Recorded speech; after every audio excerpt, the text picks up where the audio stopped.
Boa noite, minha gente. Boa noite, meu povo. Estamos aqui para mais um momento de espiritualidade, oportunidade de dar um alimento à nossa alma.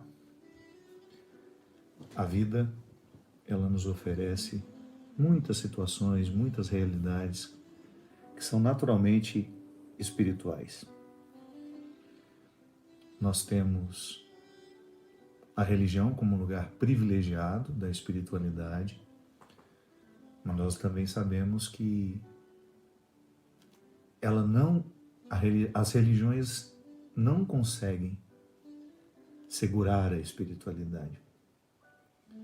E é muito bom a gente perceber que nós podemos ter uma vida espiritualizada, que nós podemos fazer opções que nos coloquem dentro de um eixo de vida espiritual.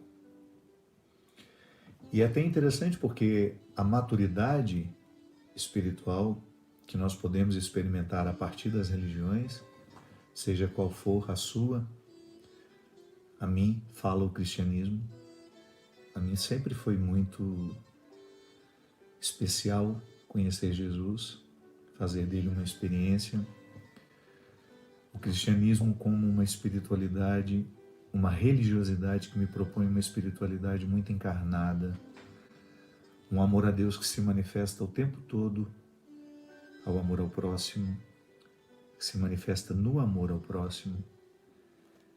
Essas realidades que se intercalam, né?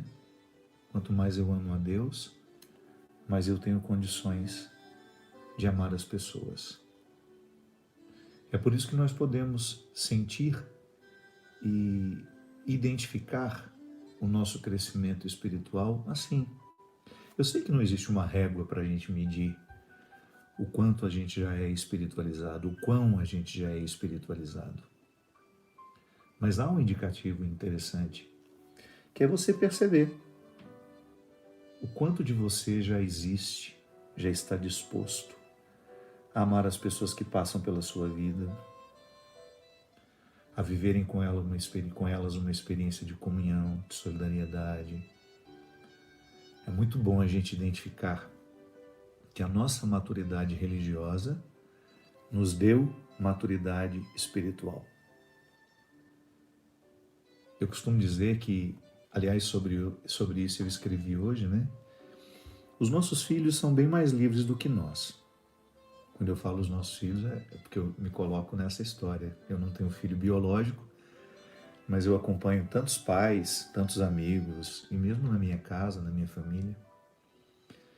A nossa geração, ela se submeteu ao processo religioso muito porque os nossos pais nos obrigaram.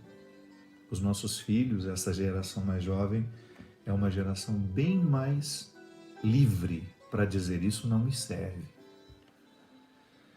De maneira que hoje, muitas vezes, falo a partir do cristianismo.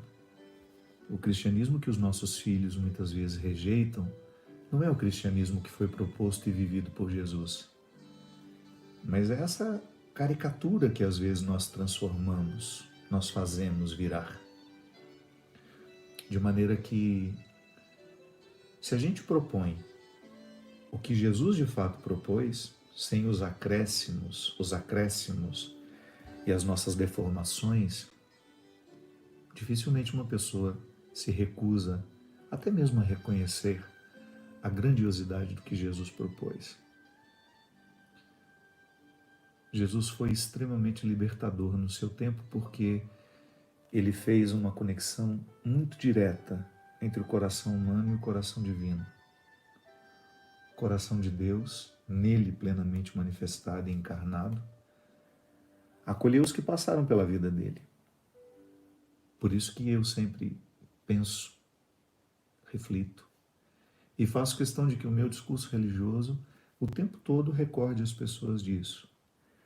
Se nós quisermos ser essencialmente religiosos, espiritualizados, nós temos que permitir, nós temos que escancarar as janelas do nosso coração e do nosso entendimento, para que a gente nunca se perca dessa verdade. Não existe como amar a Deus sem ter também um amor pela humanidade. essa humanidade que está em mim, que está em você. Aquela humanidade que às vezes a gente tem dificuldade de reconhecer como parte da nossa. Pessoas que são muito diferentes de nós, muitas vezes marcadas por uma história pessoal difícil.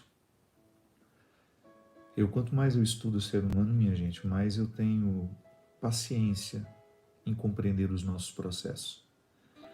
Eu já fui muito afoito, já fui muito preconceituoso também. Não que eu tenha deixado de ser, né? O tempo todo eu identifico em mim algumas coisas que eu preciso avançar, que eu preciso evoluir, que eu preciso fazer ficar diferente dentro de mim. Mas eu não perco de vista isso.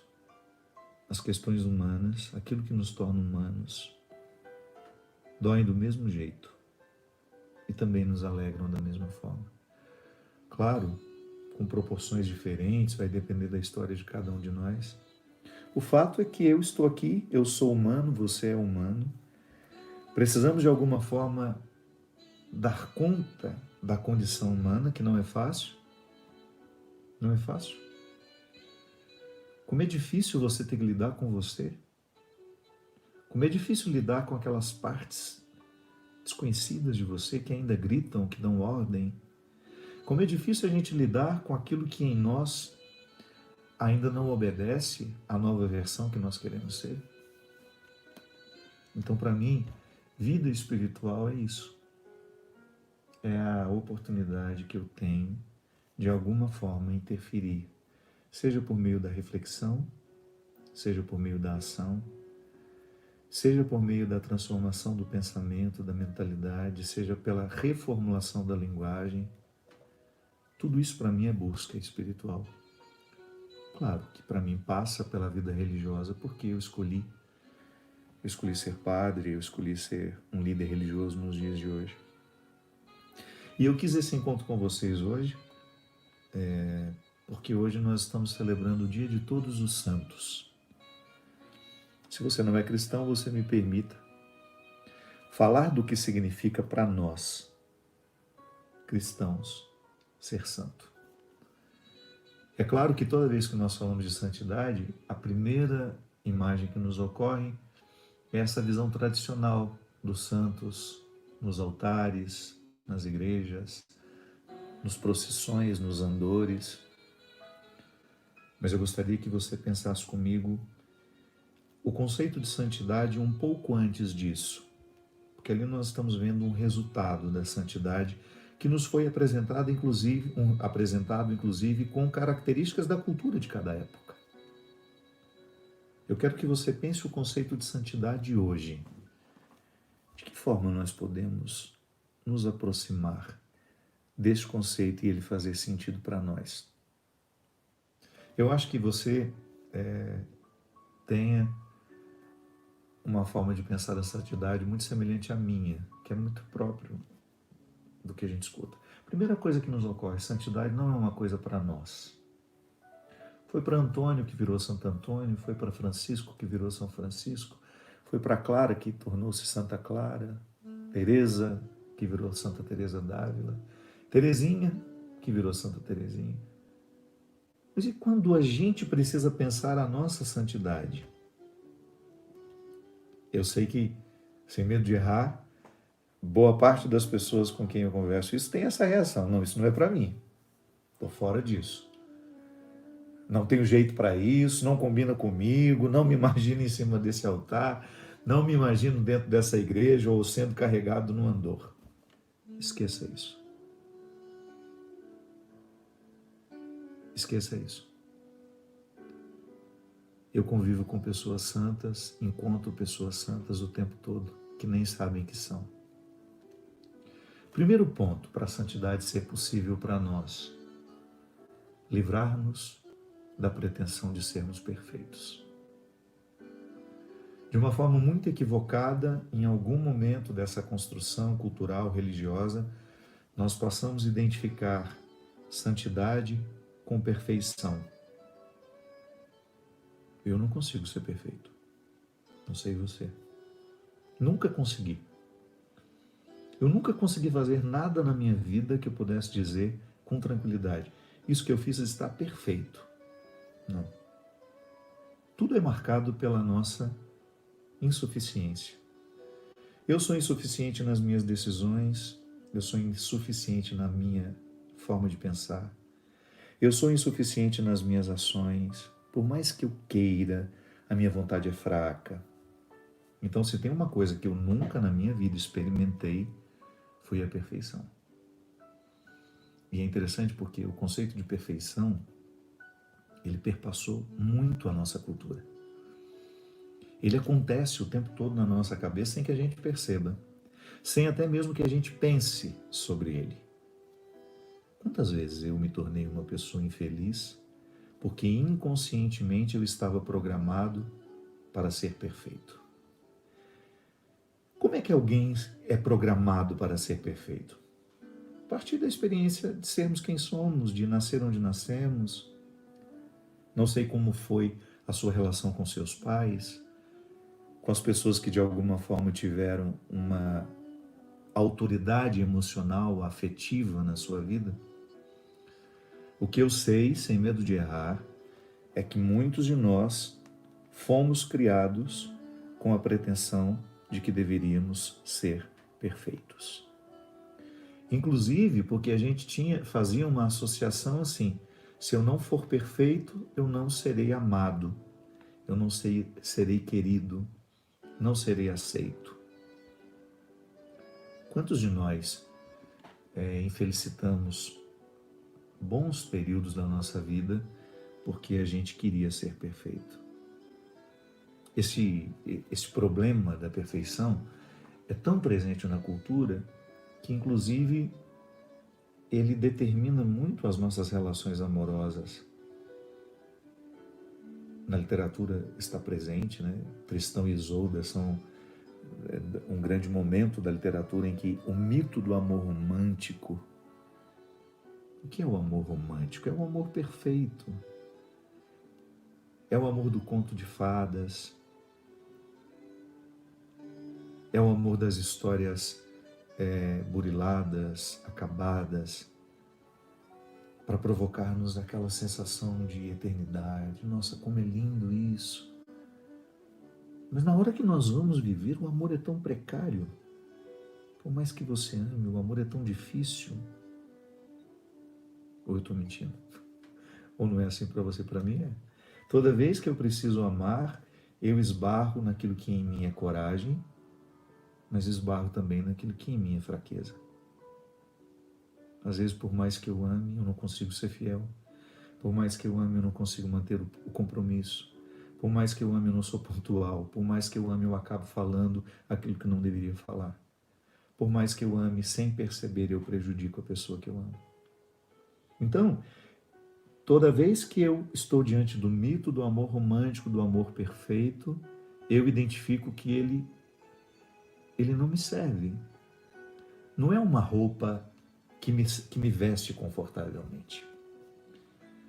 E às vezes as pessoas, porque não conseguem corresponder ao que espera de nós o mito do amor romântico, ou o que espera de si o mito do amor romântico, desiste até do amor por causa disso. Ou então fica eternamente naquela ilusão de que vai viver uma experiência assim, linda, elaborada, terminada, como nós vemos nos romances, nos contos de fadas. E a gente precisa reconhecer, eu não sou perfeito. Mas mesmo assim eu sou incapaz de amar? Não. Mas há uma forma de você aprimorar o seu amor, que nunca será perfeito, mas pode ser santo. É aqui que existem as conversões. É aqui que uma coisa se transforma na outra. E é lindo a gente perceber. Sede santos como vosso Pai do céu é santo. Em algumas traduções, sede perfeitos como vosso Pai do céu é perfeito. Não é o conceito de perfeição que serve à vida humana, mas o conceito de santidade. O santo não foi uma pessoa perfeita. Teresinha não foi uma mulher perfeita. Francisco não foi um homem perfeito, mas foram santos. Significa que eles conseguiram, nos recursos que tinham, a partir dos recursos que tinham, elaborar cada vez mais, de uma forma mais aprimorada, aquilo que eles podiam ser. Hoje mais cedo eu falava, numa live que eu fiz com uma pessoa muito especial que eu tive a oportunidade de conhecer hoje, eu falava que o conceito de vida cristã está muito ligado à filosofia de Heráclito. Você não tem obrigação de saber quem foi Heráclito, mas foi um dos primeiros filósofos dos que influenciaram profundamente o pensamento ocidental. Heráclito tinha um conceito muito interessante, que é o de vir a ser. O movimento. E é interessante porque Heráclito dizia, e essa é a frase mais conhecida dele, que nós não podemos tomar banho 2 vezes no mesmo rio. Que toda vez que a gente entra, o rio já é outro. Ali está acontecendo um movimento, um remanso de transformações. O rio preserva o que ele é, mas se acrescenta de outras águas e vai fazendo movimento, e ele vai vindo a ser. Um constante processo de vir a ser. A santidade é um movimento assim, que faz com que cada vez mais a essência que está em cada um de nós floresça.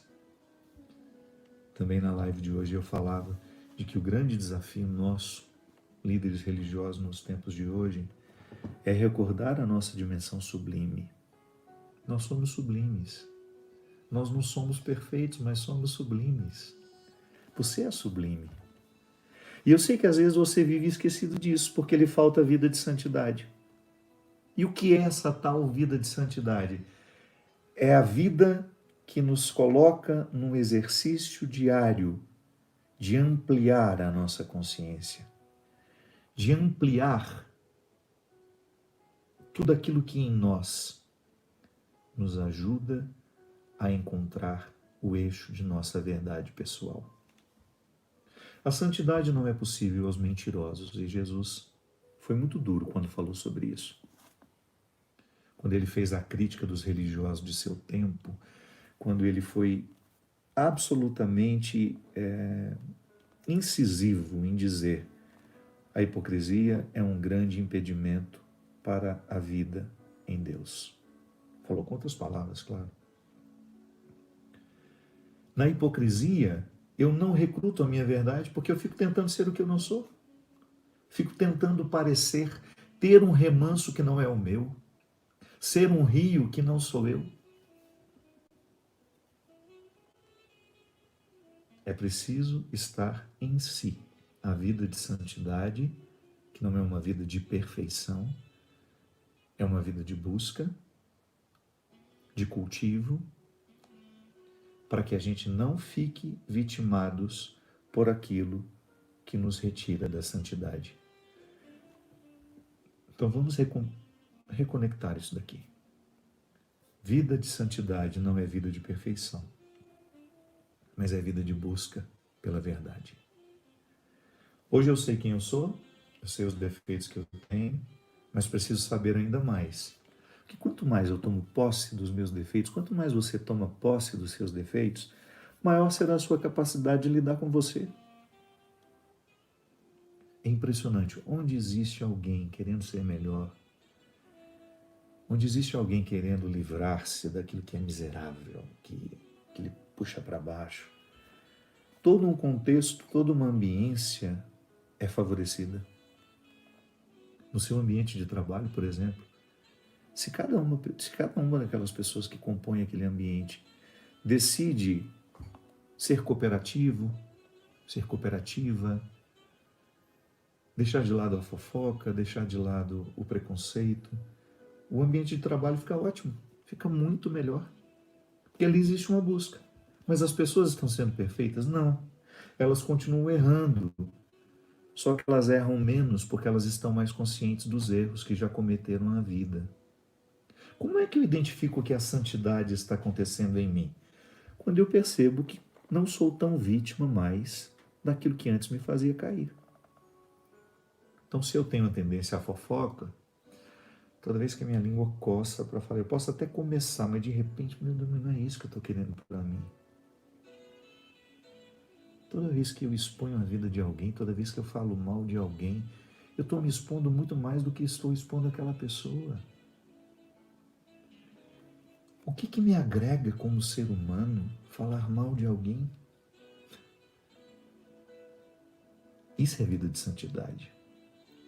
Quando você continua tendo a tendência de falar mal dos outros, mas você escolhe não falar. Tá vendo? Você não está perfeito, mas você está atento às suas imperfeições, para que elas não prevaleçam, para que elas não fiquem muito maiores do que você, para que você não fique minado, minada na sua incapacidade de decidir pelo melhor. Sabe, minha gente, o mais triste de viver na imperfeição, ser vítima dela, é porque a gente pouco experimenta a satisfação de ser quem somos. Que não se engane, aquela pessoa que não tem nenhum escrúpulo, nenhuma vontade de ser melhor, não faz nenhum esforço para superar aquilo que nela é precário, não se iluda. Essa pessoa está construindo um lugar de muita infelicidade. Pode ser que nem demonstre, mas a infelicidade já está ali. Toda vez que você ler um comentário maldoso, que alguém deixou ali, seja numa rede social, hoje é o lugar em que as pessoas mais manifestam essa crueldade, essa maldade, não rebata não. Não retruque, não entre na briga, sabe por quê? Deve ser muito triste ser aquela pessoa. Da mesma forma como em muitos momentos é triste ser quem eu sou. Quantas vezes também foi triste ser quem você é? Quantas vezes você teve dificuldade de morar em você? Foi penoso. E quem olhava de fora não imaginava quão desconfortável estava ficar ali em você. E porque estava desconfortável ficar em você, o que você fazia? Jogava pedra para todos os lados, chamava atenção. Que também assim acontece. Quando eu estou infeliz, às vezes eu tenho uma necessidade de ver as pessoas infelizes também. Eu estou revisando um livro meu que eu vou lançar agora no início do ano, que se chama A Hora da Essência. E há um momento em que essa pessoa que precisa viver a hora da essência, porque ela sabe que vai morrer, ela precisa reconhecer os momentos da vida em que ela não foi capaz de ser infeliz sozinha. Quando a sua infelicidade foi tão grande, quando o seu ódio foi tão grande, quando o seu ressentimento foi tão grande, que ela não coube dentro dela. E aí ela fez a pior coisa que uma pessoa pode fazer quando está sofrendo. Querer que todos que estão ao redor sofram também. Você poderia dizer assim, nossa, mas como uma pessoa é capaz de fazer isso? Eu lhe desafio a pensar, quando você já foi capaz de fazer isso? Porque eu já fiz isso. Não tenho nenhum receio de admitir aqui para vocês que, em alguns momentos, o meu sofrimento foi tão grande que eu queria que todo mundo que estivesse ao redor sofresse também. Sabe por quê? O sofrimento, quando não é vivido na perspectiva da santidade, ele nos torna cruéis. Mas o sofrimento, quando vivido na perspectiva da santidade, ele nos torna solidários e fraternos. Imagine uma situação muito simples, só para você entender o que eu estou dizendo, entender um pouquinho melhor. Digamos que o voo que você iria embarcar agora, ou o ônibus que iria sair agora, deu problema só com a sua passagem. Você olha para o lado e você sai perguntando: o seu está certo? Deu problema com o seu? Reconheçamos. Tudo o que a gente quer é encontrar alguém que esteja vivendo o mesmo problema que a gente. Porque é uma forma que a gente tem de despejar aquilo que não está cabendo dentro de nós, é uma forma de pensar, não é só comigo. Sim, às vezes, quando eu estou infeliz, eu não moro bem dentro de mim e eu me torno um péssimo vizinho para as pessoas. Estou falando dessa casa aqui, minha gente. Eu não estou falando da casa de paredes que eu tenho, que você tem e que agora nós estamos cada um nela. Não. Eu estou falando dessa casa que é corpórea, que é espiritual, que é emocional, que às vezes, porque eu não estou feliz dentro dessa casa, eu saio por aí fazendo de tudo para que as outras pessoas também não se sintam. Aí eu vou lá, falo mal do cabelo dela, falo mal da foto, falo que ela tá gorda, eu falo que ela tá magra, eu falo que ela fez aquilo para aparecer, eu falo, porque de alguma forma eu quero que a minha infelicidade se manifeste. A gente tem até uma expressão, né, que ela é muito popularesca, que gente feliz não incomoda. É, mais ou menos. Tem gente feliz que às vezes a gente está feliz e incomoda. Mas eu falo disso. Quando você percebe que você está no eixo da sua verdade, que você está convivendo bem com você se torna muito mais um instrumental de favorecimento à vida do outro do que um instrumental de obstáculo. Quando eu estou feliz e bem acomodado no corpo que eu tenho, no corpo que eu sou, na vida que eu escolhi viver, eu fico mais fácil para as pessoas, eu fico uma pessoa mais simbólica, menos diabólica, mais atenta àquilo que eu posso melhorar para o mundo afora. É tão bonito isso, minha gente, quando nós descobrimos que o fato de você viver bem em você lhe faz querer promover isso também em quem passar na sua vida. Isso é vida de santidade. É quando você descobre que você não é perfeito, que você não é perfeita, mas que você é convidada a buscar os recursos da sua humanidade para que você tenha condições de ajudar quem passar pela sua vida. Com uma palavra que você diz, às vezes, ou com um silêncio que você permite. Em muitos momentos, nós precisamos oferecer ao outro o que a gente tem de melhor. É aquele momento de esforço que você pensa, essa pessoa está passando pela minha vida agora, eu quero que ela receba o melhor de mim. Eu vou dar um exemplo para vocês. Na semana passada, eu precisei fazer um procedimento. Vocês sabem que eu enfrento esse problema no ouvido. Eu tenho uma doença chamada síndrome de Meniere, doença de Meniere. E existe uma possibilidade de fazer uma aplicação de corticoide no ouvido, intratimpânica, e precisa ir para um centro cirúrgico, aquela confusão toda. E eu fui lá, fui para o hospital para fazer, e de repente não tinha aprovação do meu plano ainda, e eu tinha pressa, que eu tinha que vir embora para Taubaté, que eu tinha uma live. E de repente eu me vi ali, já na sala de espera para ir para o centro cirúrgico, sem a possibilidade de ir, com toda aquela possibilidade de se desfazer tudo que eu esperava que iria acontecer. E aí estava diante de mim uma menina que entrou dentro. E sabe quando você vê que a pessoa te admira? E ela, Aline, o nome dela. Ela falou assim, ai, Padre Fábio, que emoção, que satisfação de ver o senhor de pé. E eu já falei, olha, me desculpe que eu não estou no meu melhor dia, não estou no meu melhor momento, obrigado pelo seu carinho, gostaria até de ter disposição, mas não estou, ponto. Não tratei mal, não fiz nada. Aí depois veio a menina lá de fora, que estava tentando melhorar a situação para mim, e eu falei a mesma coisa para ela, vou embora, não posso esperar, não sei o quê. Enfim, aí deu tudo certo, a Kelly, minha amiga lá no hospital, resolveu para mim, falou, não, padre, faz, depois eu vou resolver, tá bom.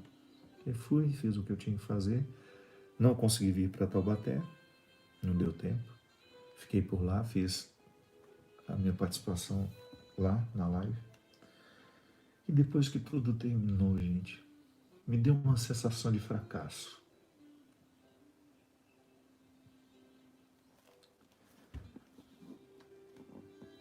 Eu não tratei ninguém mal. Eu tenho consciência disso. Eu tenho ficado cada vez mais atento a isso.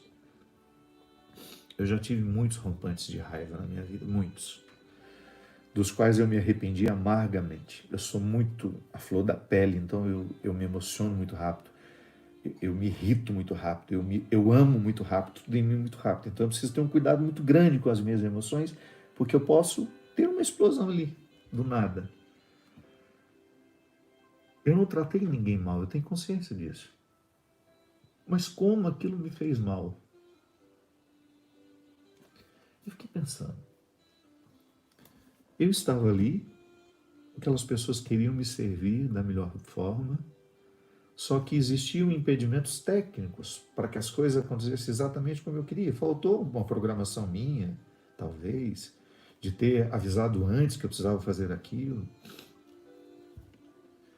E o que eu ofereci àquelas pessoas não foi deselegante, não foi deseducado, mas eu tinha consciência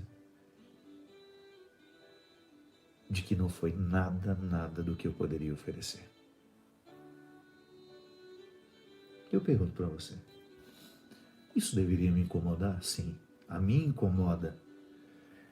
E eu nutro sempre que posso esse desconforto, sabe por quê? Porque quando a situação começar a se configurar de novo diante de mim, eu me lembro, opa, um dia eu agi assim e me arrependi. Naquele momento as pessoas estavam passando por mim, não sei se eu teria uma nova oportunidade de revê-las, e eu não ofereci aquilo que eu gosto de oferecer aos outros. No fundo do meu coração, eu não sou perfeito, mas eu quero, diariamente, viver o meu compromisso com a santidade, sem estereótipos, sem caricatura. Eu sei que eu não tenho cara de santo, não tenho postura de santo, mas aqui dentro. Eu quero ter um comportamento, uma forma de ser e de agir que me coloque no eixo daquilo que eu tenho de melhor. Então a Aline, quando ela entrou dentro daquele quarto, e ela visivelmente nervosa, porque estava ali na oportunidade de me servir como enfermeira, quando ela veio aferir minha temperatura, minha pressão, eu não ofereci a ela o que eu tenho de melhor.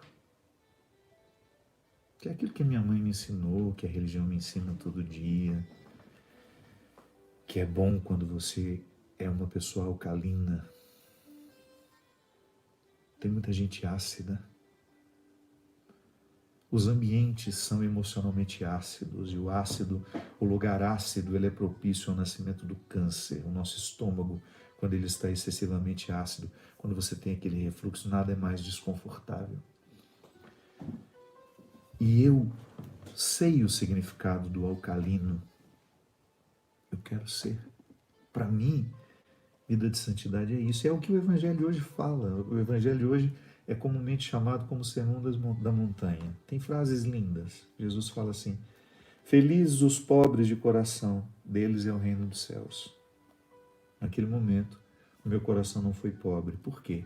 Porque ele estava cheio de pretensões de que as coisas acontecessem exatamente como eu estava prevendo. Entrei no hospital às 3h, tinha me programado que em meia hora eu faria o procedimento. Às 5 da tarde, o médico, o Dr. Márcio Salmito, que é o meu médico, brincou comigo. Falou: padre, 5 horas eu te garanto que o senhor estará na Marginal indo para casa. Não. Quando foi 7h30 eu saí do hospital. A minha live era às 9h. O meu coração não estava pobre. Ele estava cheio de planos e de projetos que eu julgava não poder perder. Felizes os mansos, o seu prêmio será a terra. Eu não fui manso. Em muitos momentos da minha vida eu não fui manso. Em muitos momentos eu permiti que a minha ira viesse à tona, que a minha pior parte se manifestasse, falasse por mim. Eu feria as pessoas, eu oferecia a elas aquilo que eu tinha de mais nocivo, de mais machucado, de menos purificado. Sim. A mansidão é uma virtude que quando alguém que a possui chega perto de nós, imediatamente nós somos contagiados. Ser santo é isso, é você buscar no seu comportamento observar aquilo que lhe retira a mansidão. Porque em algum momento começa, em algum momento a ira vai tomando conta, você percebe que você vai sendo dominado pelo sentimento, que vai se avolumando, e se você vai nutrindo, e é por isso que é muito importante a gente ter do lado as pessoas que vão nos alcalinizando. Eu tenho assim, graças a Deus, Deus me deu a graça de ter uma equipe de trabalho. Deus me deu a graça de ter uma família aqui que não é a de sangue. Eu não tenho nenhum receio de dizer que tenho na minha vida os meus vínculos que me fortaleceram foram muito mais de fora do que de dentro. Eu não estou pondo defeito em ninguém. Eu estou reconhecendo que a minha história é essa. Não posso inventar, não posso mentir, não posso dizer o que não aconteceu. Eu saí muito cedo de casa, a minha mãe é simbiótica comigo,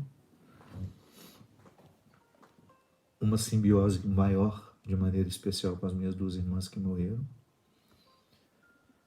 Mas em algum momento Deus foi suprindo, foi colocando pessoas na minha vida que me ajudaram a pensar, que me ajudaram a decidir. Então hoje a estrutura das pessoas que me rodeiam, que graças a Deus é uma estrutura antiga, é gente que me ama há muitos anos e que eu amo também há muitos anos.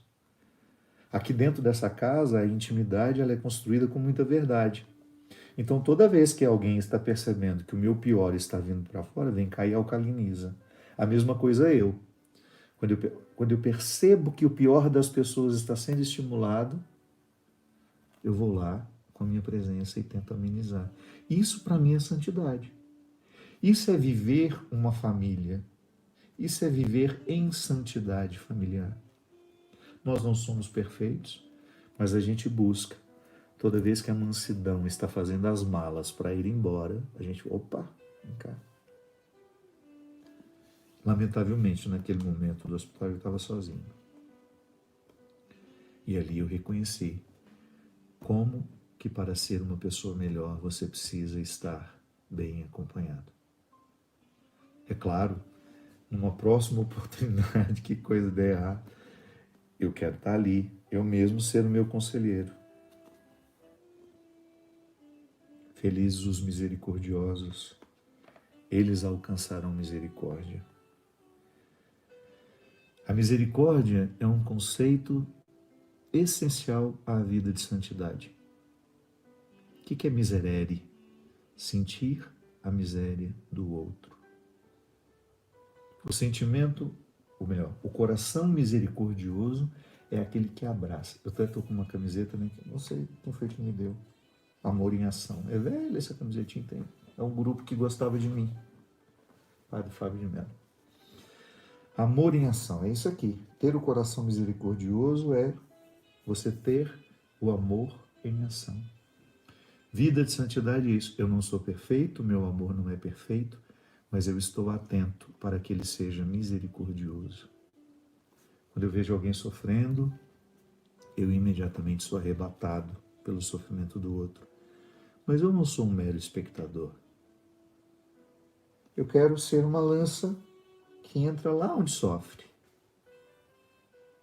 e tenta modificar alguma coisa, às vezes materialmente, quando nos é dada a oportunidade, né? Quantas vezes materialmente você se comove? Nossa,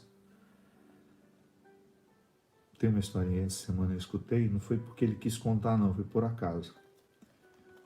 O Everson, que trabalha comigo, foi lá na casa da Ziza levar um material do som da capela que estava aqui, no tempo que a gente está fazendo a missa todo domingo. E ele falou que ele sentiu sede quando saiu da casa da Ziza e antes de pegar o carro para voltar para Taubaté, que é onde ele mora também, ele quis entrar no barzinho assim de frente para comprar uma água. E quando ele foi nesse barzinho, um senhor falou para ele assim: ô moço, Eu moro em Guarapuava, eu e minha esposa, nós estamos aqui numa situação de miséria, a gente veio tentar a vida aqui em São José dos Campos, deu tudo errado. Será que o senhor pode me dar alguns reais para o senhor me ajudar a comprar essa passagem? O senhor não precisa nem entregar para mim. O senhor não achar que eu estou mentindo, o senhorzinho aqui do mercadinho está recolhendo dinheiro para mim.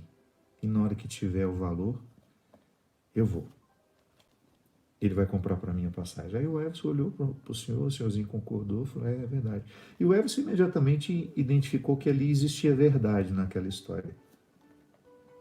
O Everson não é um menino rico, trabalha, ajuda a família, tem uma ligação linda com a mãe, com a família, com os irmãos, ajuda todo mundo que ele pode, os amigos dele, eu sei que ele ajuda. Ele falou que naquela hora ele falou assim, eu atravessei essa rua, não foi para comprar água. Eu atravessei essa rua, foi para encontrar esse senhor e ver que ele tem uma sede diferente da minha. Tem sede de voltar para casa, tem sede de voltar a ser gente, de não ficar aqui nessa situação de insegurança, de instabilidade. E aí o Everson perguntou, né, quanto é a passagem? Ele falou lá, 400 e poucos reais que faltavam para comprar para os dois. Ele falou, fica tranquilo então que o senhor já vai ter o dinheirinho, eu vou dar o que falta. Aí disse que esse homem não acreditava, né, porque ele não imaginava que alguém fosse ali se dispor a dar aquele valor todo. Aí disse que ele se ajoelhou, assim, num ímpeto de gratidão, ele se ajoelhou. Eu soube dessa história porque a gente estava falando de uma outra coisa, de quando nós estamos num momento achando que é para viver aquilo e de repente Deus nos mostra o outro lado. O que acontece num momento como esse? É um movimento de misericórdia. Quando você é uma lança, ultrapassa todas as camadas e chega ao centro, onde dói. Isso é essencialmente religioso. Isso é essencialmente espiritual. Às vezes nós podemos fazer isso materialmente, como meu amigo fez por esse desconhecido. Eu posso fazer isso do ponto de vista espiritual. Às vezes eu me deparo com algumas dores tão cruéis, tão difíceis de serem vividas e experimentadas na solidão. E aí eu faço o caminho da lança. Às vezes a primeira camada do coração de quem está diante de mim é cara feia, eu quebro ela. A segunda camada é a arrogância, eu quebro. Porque quando a gente está sofrido, a gente tem cara feia, a gente é arrogante, às vezes. A terceira camada, às vezes, é orgulho. A pessoa sabe que precisa, mas não quer. Você quebra aquele orgulho. E você vai com um sorriso, sem deboche. Não é um sorriso de deboche, é um sorriso de aconchego. E dizer, eu estou aqui. Você não está sozinho. Essa dor não é só sua. E aos poucos as camadas daquele coração permitem que a flecha que você é chegue ao centro, ao lugar que a pessoa precisa. Como é bom isso, minha gente. Não é porque o outro está vendo, não é para postar no Instagram, não. Aliás, a vida de santidade não combina com essa publicidade que às vezes nós fazemos das nossas caridades. É para você saber. Deus lhe fez atravessar às vezes uma rua para comprar uma água para você descobrir que ali existe um homem com a sua esposa que queria voltar para casa. E você pôde materialmente contribuir para que ele voltasse.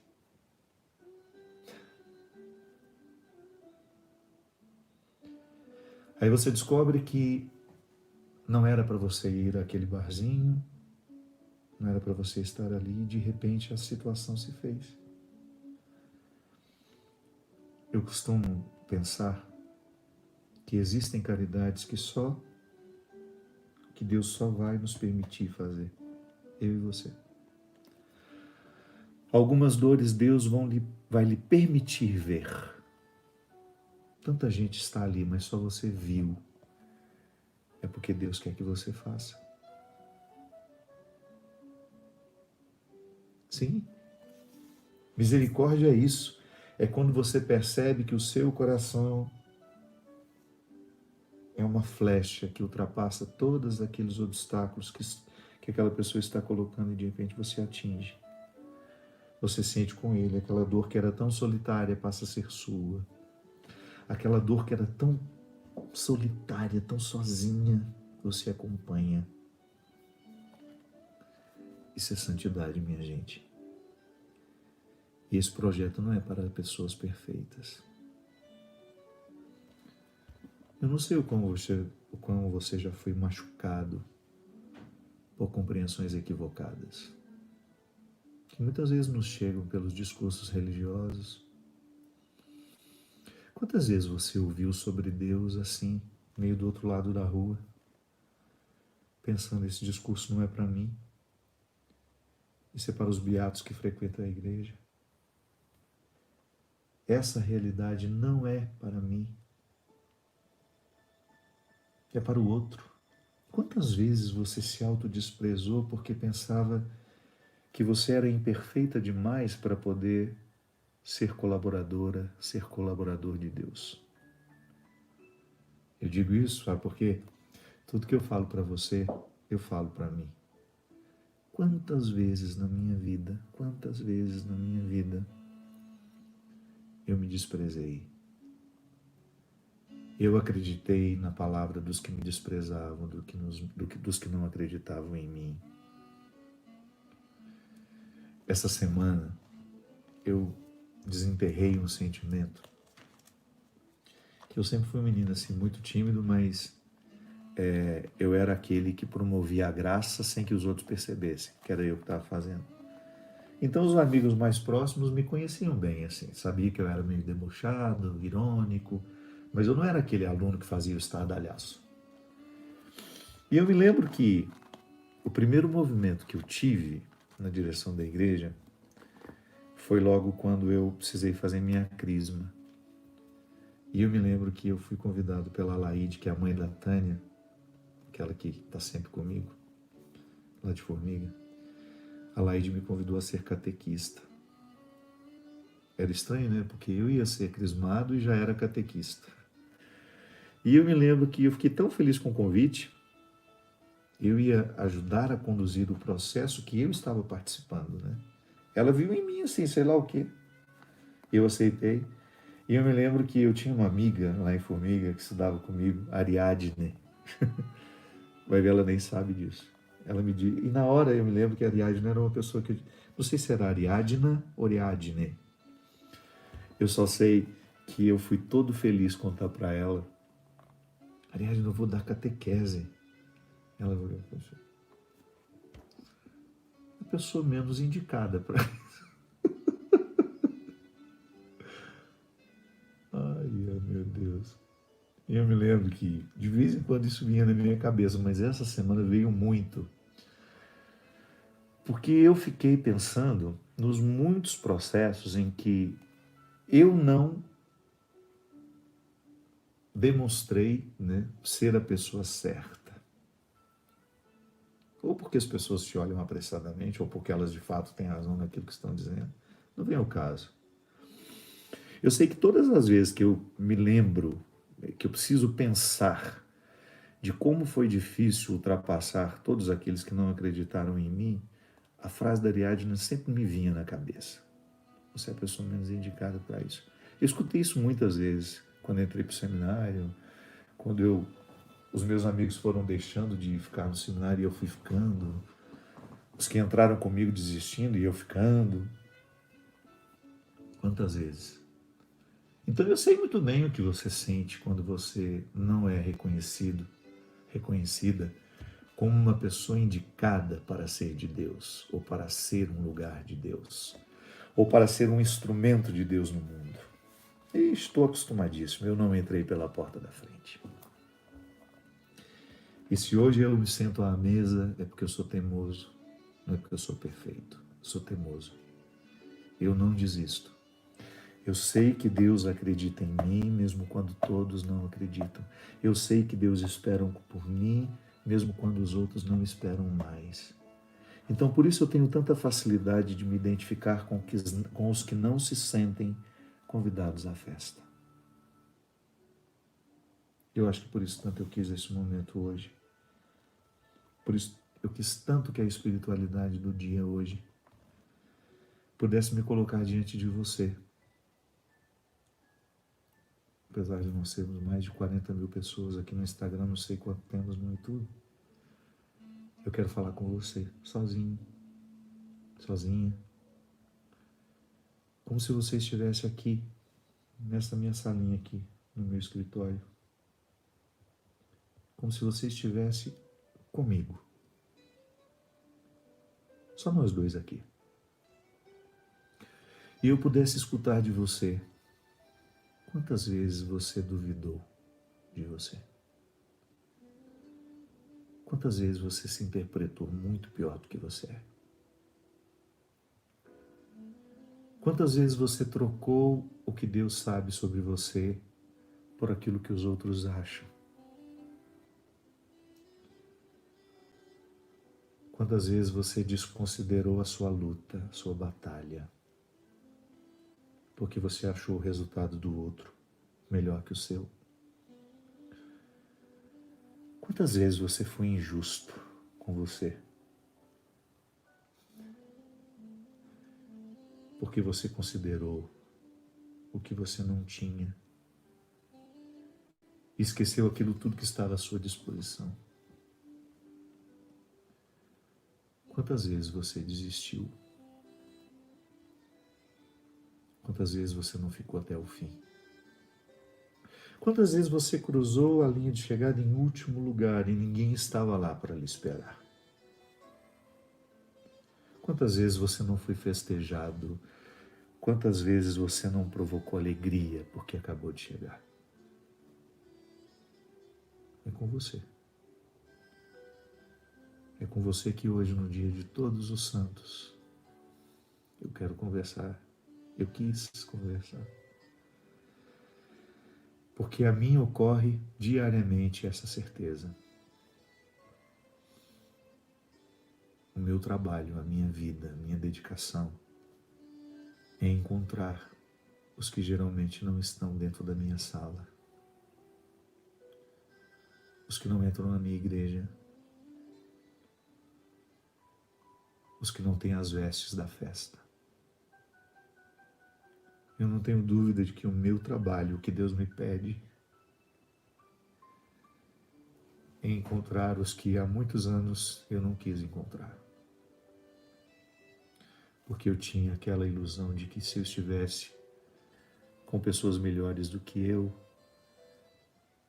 as minhas fragilidades ficariam disfarçadas. Com o tempo eu descobri que não. Eu não tenho que procurar disfarçar as minhas fragilidades. Eu só tenho que cuidar delas.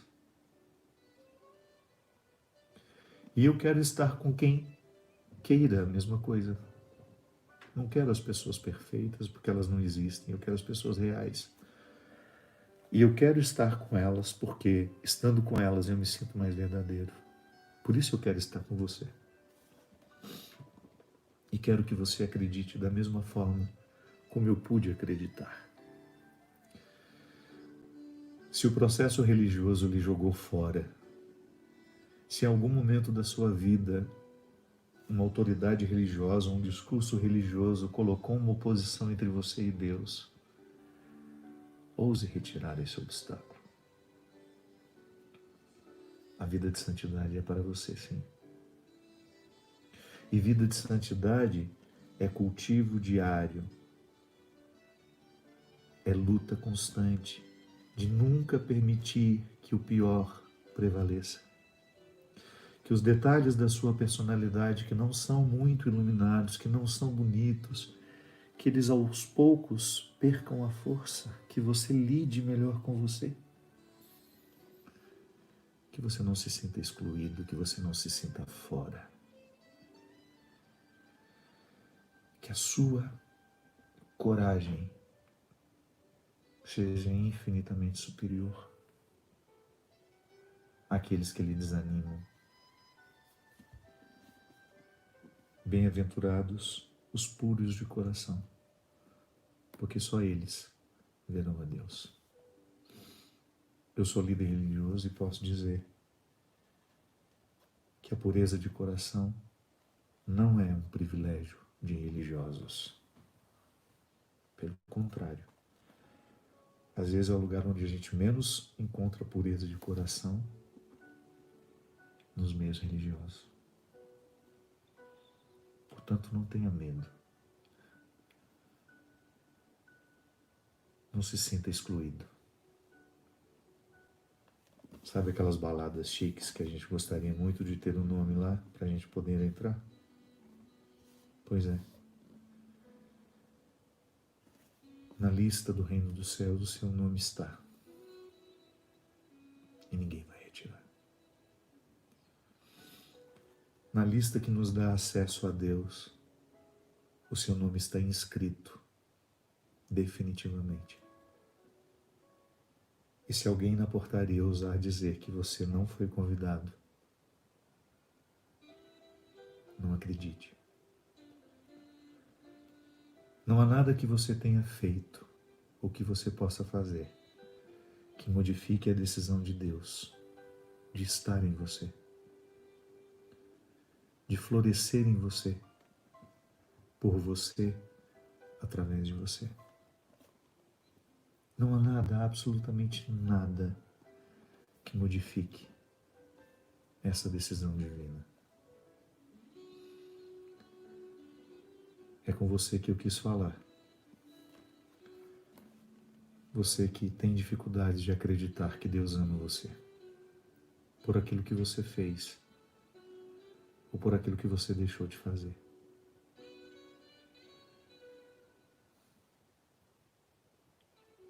Eu tenho certeza, e a minha fé me faz pensar isso o tempo todo,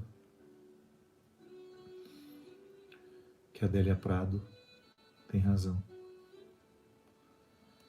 Quando num poema em que ela tenta fazer uma descrição de Deus, ela diz que Deus tem a pele vincada de tanto sorrir para ela. É assim.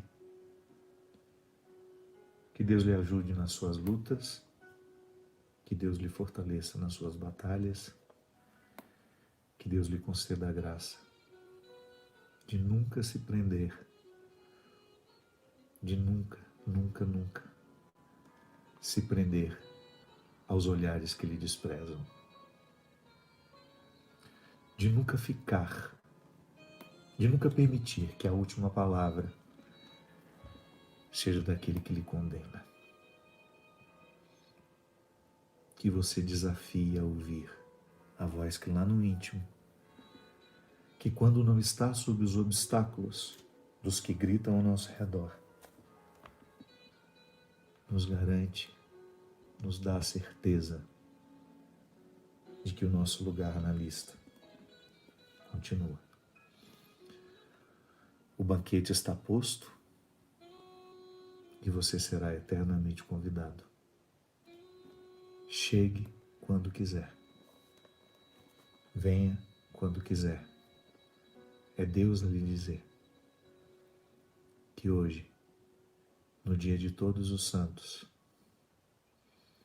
a santidade também é sua. E que nós somos convidados a viver com um empenho diário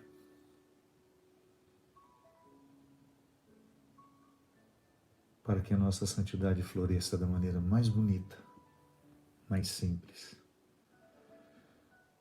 Para que a nossa santidade seja, hoje e sempre, um projeto de vida.